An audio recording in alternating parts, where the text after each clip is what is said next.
மதுரையை ஆட்சி செய்து கொண்டிருந்த பாண்டிய மன்னனை அவருடைய மனைவி கூப்பிடுறாங்க, நம்ம கோவிலுக்கு போலாம் வாங்க அப்படின்னு சொல்லி. ஆனா இவரு, நான் கோவிலுக்காக எல்லாம் செய்யறேன், ஆனா என்ன கோவிலுக்கு கூப்பிடாத அப்படின்னு சொல்லி சொல்றாரு. ஏன் அவ்வளோ வெறுப்பு சாமி மேல? அதுக்கு ஒரு வரலாற்று காரணம் இருக்கு. அதாவது அவருடைய தந்தையான குலபூஷணன் அவர்தான் முக்கிய காரணம். ஒரு முறை என்ன நடக்குது, வழி வழியாக ஈசனை மட்டுமே வழிபடக்கூடிய பாண்டிய குல மன்னனுக்கு ஏன் அந்த மாதிரி தோணிருக்கணும்? அவருக்கு உண்மையிலே சிவன் மேல இருந்தது வெறுப்பு இல்லைங்க, வருத்தம்.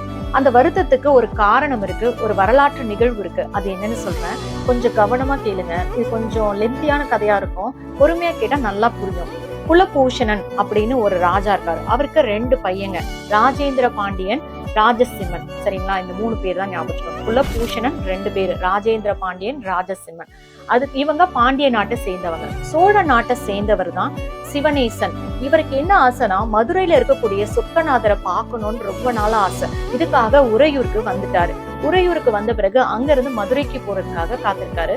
அவரு மதுரை வந்து சேரும் பொழுது அங்க வைகை ஆத்துல வெள்ளம் புரண்டோடுது. இத பார்த்து ரொம்பவே அதிர்ச்சி ஆகுறாரு. நம்ம எப்படி இன்னைக்கு சொக்கநாதரை பார்க்க போறோம்னு தெரியலையே அப்படின்னு சொல்லி.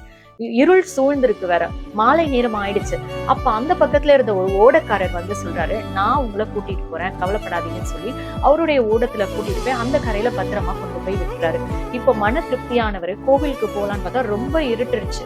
இந்த நேரத்தை போனா கோவில் திறந்திருக்காதே, என்ன செய்யறது அப்படின்னு சொல்லி ரொம்ப வருத்தப்பட்டாரு.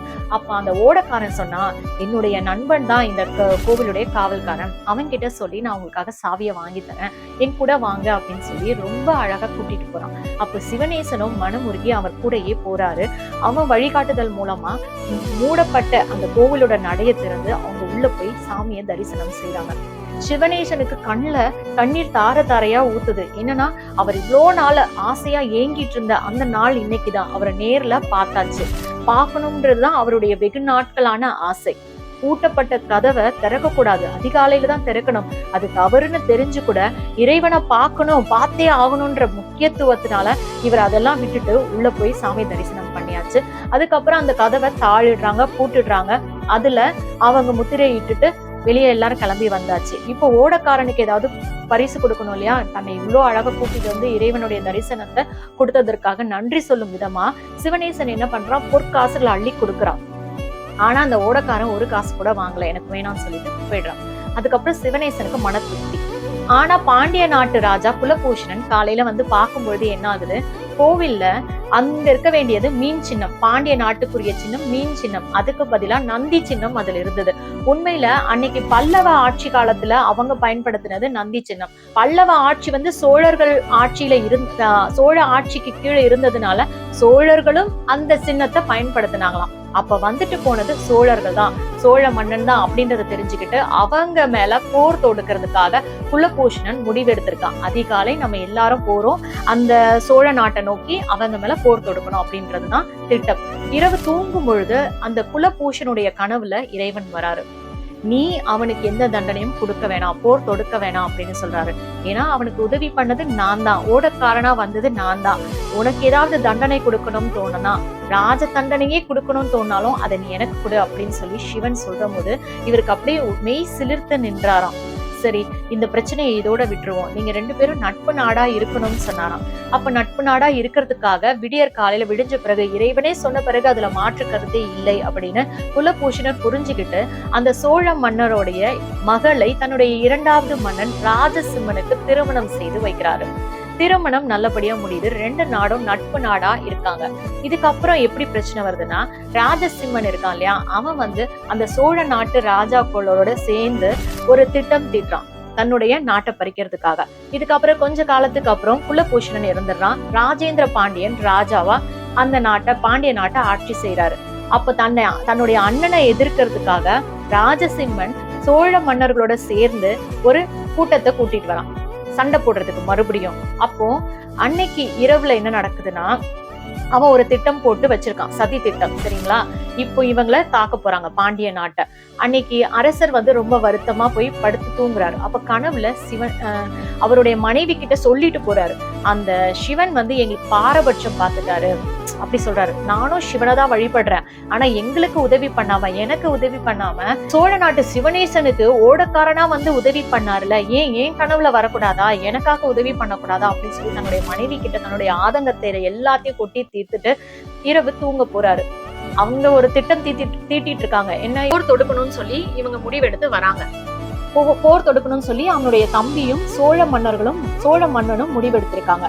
இவரு நைட்டு தூங்கும் பொழுது ராஜேந்திர பாண்டியனோட மனைவி சொல்றாங்க, தம்பிய மன்னிச்சிருங்க, நம்ம வந்து அவர் செய்தது தப்புதான், மன்னிச்சு ஏத்துக்கோங்க அப்படின்னு சொல்லி அவருடைய மனைவி சொல்றாங்க. நான் என் தம்பிய கூட மன்னிச்சிடுவேன், ஆனா சிவபெருமான மன்னிக்கவே மாட்டேன். என்னுடைய குலம் எல்லாருமே இவரைதான் வழிபடுறோம், நாங்க இவருக்கு தான் எல்லா பூஜையும் பண்றோம், ஆனா அந்த சோழ நாட்டு சிவனேசனுக்கு ஓடக்காரனா வந்து உதவி பண்ணாருலே, என்னுடைய அப்பா இறந்து போறதுக்கே அவர்தான் காரணம், இன்னைக்கு என் கனவுல வரக்கூடாதா, எனக்காக உதவி பண்ணக்கூடாதா அப்படின்னு சொல்லி சிவன் மேல இருக்க கோபத்தை எல்லாம் கொட்டி தீர்த்துட்டு போய் தூங்க போறாரு. ராஜேந்திர பாண்டியன் ஆசைப்பட்ட மாதிரியே சிவபெருமான் கனவுல வராரு, வந்து சொல்றாரு, உன்னுடைய தம்பி ராஜசிம்மன் வந்து இந்த மாதிரி போர் தொடுக்கிறதுக்காக காத்துட்டு இருக்கான், விடியும் வரை காத்திருக்காத, நிலைப்படையா இருக்கக்கூடிய படைகளை கூப்பிட்டு நீ உடனே போ அப்படின்னு சொல்லி அந்த கனவுல இறைவன் வந்து பேசுறாரு.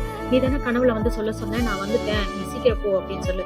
இறைவனோட பேச்சை கேட்டோன்னு இவருக்கு என்ன செய்யறதுன்னே தெரியல. உண்மையாவே அதே நேரத்துல அவர் சொன்னபடியே இவர் நிலைப்படையா இருக்கக்கூடிய படைகளை மட்டும் கூட்டிக்கிட்டு அந்த இல்லைன்னா விடிஞ்சிருச்சுன்னா அவங்க எல்லாரும் போர் தொடுக்க வந்துருவாங்க. அதனால இரவுலயே இவர் வந்து இவர் கூட இருக்கிற அந்த படைகளை திரட்டிட்டு அந்த இடத்துக்கு போறாரு. போய் சேர்றதுக்கு முன்னாடி ஒவ்வொரு கிராமத்துல இருந்தும் ஒரு 100 பேர் வந்து இவர் கூட சேர்றாங்க. ஏன்னா சின்ன படை இப்ப ரொம்ப பெரிய படையா மாறிட்டு இருக்கு. அது எப்படின்னா 100 பேரா வந்து சேர்றாங்க. வந்து சேரும்பொழுது இவருடைய படை வலிமை அதிகமாகுது, இவர் வெற்றி பெறுறாரு. அதுக்கப்புறம் இவர் கேட்கிறாரு, நீங்க எல்லாம் எப்படி வந்தீங்க அப்படின்னு கேட்கும்போது அதுல இருக்கக்கூடியவங்க எல்லாம் சொல்றாங்க, ஆஜானு பாகுவான ஒரு மனிதர் வந்து எங்க எல்லாரையும் எழுப்பி சொல்றாரு, அரசர் சின்ன படையோட வராரு, சோழ நாடு வந்து நம்மள தாக்க போறாங்க, நீங்க எல்லாரும் இளைஞர்கள்லாம் எழுந்து சீக்கிரமா உங்க கையில இருக்கக்கூடிய ஆயுதங்களை கொண்டு வாங்க அப்படின்னு சொல்லி சொல்லும்போது எங்களுக்கு அது அரச கட்டளையா தெரிஞ்சது. அதனால நாங்களும் அவர் சொன்னபடி எல்லாரும் எடுத்துட்டு வந்தோம். இதையே தான் எல்லாரும் சொன்னாங்களாம். அரசர் கேட்ட ஒவ்வொருத்தரும் இதே விஷயங்களை மாறாம இப்படியே சொன்னாங்களாம். அப்போ அவருக்கு வந்து ரொம்ப திருப்தி. ஆனா அப்படி யாரையும் இவர் அனுப்பல. அப்ப அவருக்குள்ள இருந்த சந்தேகம் தீர்றதுக்கு என்ன வழி, இந்த ராஜாவுக்கு இன்னும் புரியல, நான் அப்படி யாரையும் அனுப்பலையா, அது யாருப்பா அப்படின்னு சொல்லி யோசிச்சுட்டே அந்த குழப்பத்திலேயே இப்போ அவங்க சண்டை போட்டு ஜெயிச்சாச்சு, அவருடைய தம்பியையும் சோழ நாட்டு அரசரையும் சிறை பிடிச்சாச்சு, எல்லா பிரச்சனையும் முடிஞ்சிச்சு.